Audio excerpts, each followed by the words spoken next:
एक लड़का जिसके घर में कभी पैसे नहीं थे, जिसके पिता साइकिल रिपेयर की दुकान चलाते थे, जिसने एक छोटे से गांव और शहर से निकलकर YouTube पर करोड़ों लोगों का ध्यान अपनी तरफ खींच लिया। लेकिन सवाल ये है, क्या मनोज डे सिर्फ मेहनत से सफल हुआ या उसने YouTube की सबसे खतरनाक साइकोलॉजी समझ ली थी? वो साइकोलॉजी जो इंसान को वीडियो पर क्लिक करने के लिए मजबूर कर देती है, भले ही उसकी वीडियो के अंदर वैसा कुछ खास ना हो। और आज उसी साइकोलॉजी की वजह से लाखों नए क्रिएटर फेल हो रहे हैं, क्योंकि वो मनोज डे को कॉपी तो कर रहे हैं लेकिन उसकी असली स्ट्रेटेजी नहीं समझ रहे हैं। एक गरीब लड़का जिसने YouTube को अपॉर्चुनिटी समझा। मनोज डे का जन्म झारखंड के धनबाद में हुआ था। वो किसी बड़े शहर से नहीं था, कोई रिच फैमिली नहीं थी, कोई स्टूडियो नहीं था, कोई DSLR नहीं था, बस एक सपना था गरीबी से बाहर निकलने का। उस समय इंडिया में YouTube का उतना क्रेज नहीं था, लोग फेसबुक पर लगे रहते थे, इंस्टाग्राम इतना बड़ा नहीं हुआ था और क्रिएटर बनना किसी नौकरी जैसा प्रोफेशन नहीं माना जाता था। लेकिन मनोज डे ने एक चीज नोटिस की, जो लोग YouTube पर वीडियो डाल रहे हैं धीरे धीरे लोग उन्हें पहचान रहे हैं। धीरे धीरे उसने टेक और YouTube टिप्स की वीडियोस बनानी शुरू की। शुरुआत में व्यूज नहीं आते थे, कई वीडियो 100 व्यूज भी पार नहीं करती थी, लेकिन उसने एक चीज समझ ली थी, YouTube पर सबसे जरूरी चीज नॉलेज नहीं, अटेंशन है। और जिसने अटेंशन पकड़ लिया उसने गेम जीत लिया। मनोज डे ने YouTube का सबसे बड़ा रूल समझ लिया। अब ध्यान से समझना, यही इस पूरी कहानी का सबसे इंपॉर्टेंट हिस्सा है। YouTube पर लोग वीडियो देखने नहीं आते, लोग अपनी प्रॉब्लम्स का सॉल्यूशन ढूंढने आते हैं। कोई पैसा कमाना चाहता है, कोई फेमस होना चाहता है, कोई सब्सक्राइबर बढ़ाना चाहता है, कोई मोबाइल खरीदना चाहता है और कोई लाइफ बदलना चाहता है। मनोज डे ने यही पकड़ लिया। उसने नॉलेज नहीं बेची, उसने होप बेची, आशा बेची, उम्मीद बेची।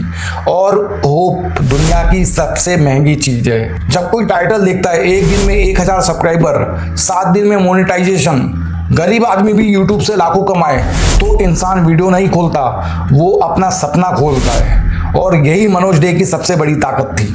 उसके थंबनेल इतने शॉकिंग क्यों होते थे?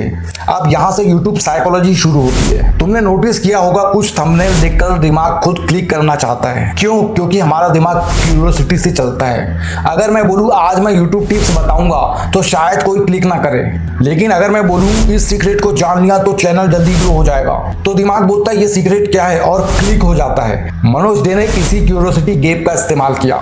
उसके थंबनेल्स में अक्सर shock, money, subscriber, success, secret, urgent feeling होती थी। यानी थंबनेल देखकर इंसान को लगता था अगर मैंने ये वीडियो नहीं देखा तो शायद मैं कुछ बड़ा मिस कर दूंगा। और यही फोमो कहलाता है, फियर ऑफ मिसिंग आउट। ये YouTube का सबसे बड़ा वीपन है। लेकिन वीडियो के अंदर क्या होता था? अब यहाँ से कहानी इंटरेस्टिंग होती है। बहुत सारे लोग कहते हैं थंबनेल और टाइटल देखकर वीडियो खोला, लेकिन अंदर उतना कुछ खास नहीं था। मनोज डे पूरी वीडियो में कुछ नहीं बताता था, बस वीडियो को लास्ट तक खींच कर लेके जाता था। और सच बताऊं, ये सिर्फ मनोज डे नहीं, पूरी YouTube इंडस्ट्री की समस्या है। क्योंकि क्रिएटर का पहला लक्ष्य क्या होता है? क्लिक करवाना। और देखने वाले का लक्ष्य क्या होता है? मुझे वीडियो से वैल्यू मिले। और यही कॉन्फ्लिक्ट शुरू हो जाता है। क्रिएटर सोचता है पहले क्लिक तो करवा लूं, व्यूअर सोचता है मुझे फायदा मिला या नहीं।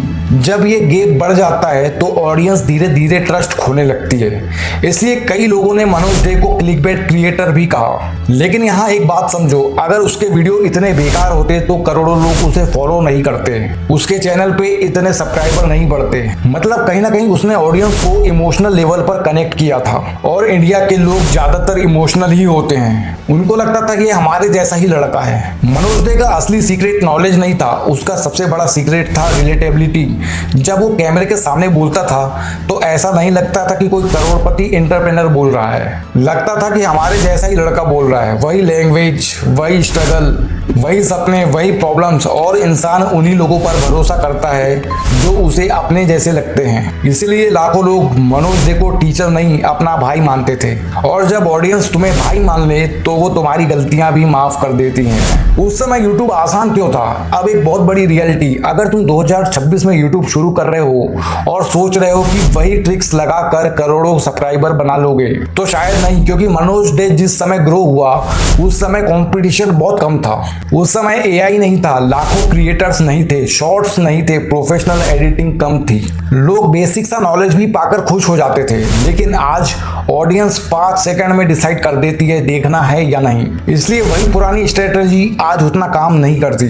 सबसे बड़ी गलती जो नए क्रिएटर करते हैं, आज लाखों लोग सोचते हैं मनोज डे जैसा थंबनेल बना लेते हैं, मनोज डे जैसा टाइटल लगा लेते हैं, मनोज डे जैसा बोल लेते हैं, लेकिन वो फेल हो जाते हैं। क्यों? क्योंकि उन्होंने सरफेस कॉपी की लेकिन सिस्टम नहीं समझा, थंबनेल कॉपी किया लेकिन साइकोलॉजी नहीं समझी, टाइटल कॉपी किया लेकिन क्यूरियोसिटी नहीं समझी, मनोज डे का स्टाइल कॉपी किया लेकिन ऑडियंस इमोशन नहीं समझा। और यही वजह है कि लाखों चैनल्स 1000 सब्सक्राइबर भी नहीं पहुंच पाते। मान लो मनोज डे आज अगर 0 से शुरू करता तो क्या होता? ये बहुत इंटरेस्टिंग क्वेश्चन है। अगर आज मनोज डे का चैनल डिलीट हो जाए और वो 0 सब्सक्राइबर से शुरू करे तो क्या वो फिर ग्रो कर पाएगा? मेरे हिसाब से हाँ, लेकिन उसी तरीके से नहीं। आज उसे स्ट्रॉन्ग स्टोरी टेलिंग करनी पड़ती, रियल वैल्यू देनी पड़ती, बेटर एडिटिंग करनी पड़ती, ऑडियंस रिटेंशन बढ़ाना पड़ता, क्योंकि आज यूट्यूब स्मार्ट हो चुका है। आज सिर्फ क्लिक नहीं, वॉच टाइम भी चाहिए, ट्रस्ट भी चाहिए, ऑडियंस सेटिस्फेक्शन भी चाहिए।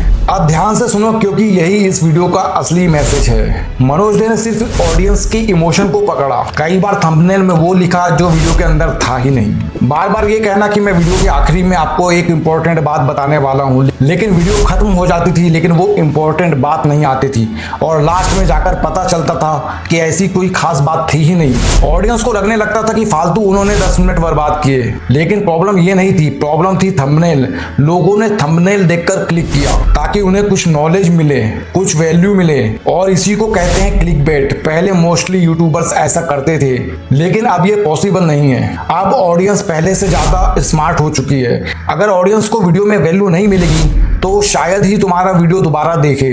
आज मनोज डे के पास इतने सालों का अनुभव है, आज वो सिर्फ उन्हीं अनुभव के आधार पर वीडियो बनाता है। अगर आप आज भी उसकी वीडियो देखोगे तो आपको उतनी वैल्यू नहीं मिलेगी जितने नए क्रिएटर्स आपको प्रोवाइड कर रहे हैं। मनोज डे से आप एक चीज सीख सकते हो, ऑडियंस को बांधे रखना, कैसे उन्हें अपनी बातों में उलझा कर रखना है वीडियो के एंड होते तक। ये बात उसके अंदर बहुत अच्छी थी, लेकिन यहाँ ध्यान रखने वाली बात यह है कि इससे ऑडियंस का जो भरोसा है वो कम होता है। आप सब्सक्राइबर तो बढ़ा लोगे लेकिन वही सब्सक्राइबर आपकी वीडियो देखे दोबारा जरूरी नहीं। मनोज डे की सक्सेस से क्या सीखना चाहिए? थंबनेल नहीं, टाइटल बिल्कुल नहीं, क्लिकबेट तो बिल्कुल भी नहीं। आपको सीखना चाहिए ऑडियंस साइकोलॉजी, जो मनोज डे बहुत अच्छे से समझता है। जब व्यूअर वीडियो खोलता है वो इंफॉर्मेशन नहीं ढूंढ रहा होता, वो ट्रांसफॉर्मेशन ढूंढ रहा होता है। वो जानना चाहता है उसकी लाइफ कैसे बेटर होगी। अगर तुम ये समझ गए तो किसी भी नीश में ग्रो कर सकते हो। किसी भी वीडियो में एक ही चीज जरूरी है, एक प्रॉब्लम और दूसरा सॉल्यूशन। ये दोनों कंपलसरी है। अब यूट्यूब पर ग्रो कैसे करें? रूल नंबर 1 है क्लिकबेट मत करो, क्यूरियोसिटी क्रिएट करो। रूल नंबर 2 है थंबनेल में प्रॉब्लम दिखाओ और वीडियो में सॉल्यूशन दो। रूल नंबर 3 है इमोशन यूज करो, मैनिपुलेशन नहीं। रूल नंबर 4 है ट्रेंड के पीछे मत भागो, ऑडियंस की प्रॉब्लम के पीछे भागो। रूल नंबर 5 है व्यूअर को बेवकूफ बनाकर एक बार व्यू मिल सकता है लेकिन ट्रस्ट बनाकर जिंदगी भर ऑडियंस मिलती है। मनोज डे ने एक चीज साबित कर दी कि गरीब घर का लड़का भी करोड़ों लोगों तक पहुंच सकता है, लेकिन उसने हमें एक वार्निंग भी दी। सिर्फ थंबनेल से एम्पायर नहीं बनता, सिर्फ टाइटल से ब्रांड नहीं बनता, सिर्फ मोटिवेशन से करियर नहीं बनता। आज का यूट्यूब बदल चुका है, अब जीत उसी की होगी जो अटेंशन भी पकड़ सके और अटेंशन मिलने के बाद ऑडियंस को वैल्यू भी दे सके, क्योंकि क्लिक तुम्हें व्यू देगा लेकिन वैल्यू तुम्हें लेजेसी देगी। दोबारा मुलाकात नहीं होगी, इसलिए वीडियो अच्छी लगी हो तो वीडियो को लाइक, शेयर और चैनल को सब्सक्राइब करना मत भूलना। मिलते हैं अगली वीडियो में। जय हिंद।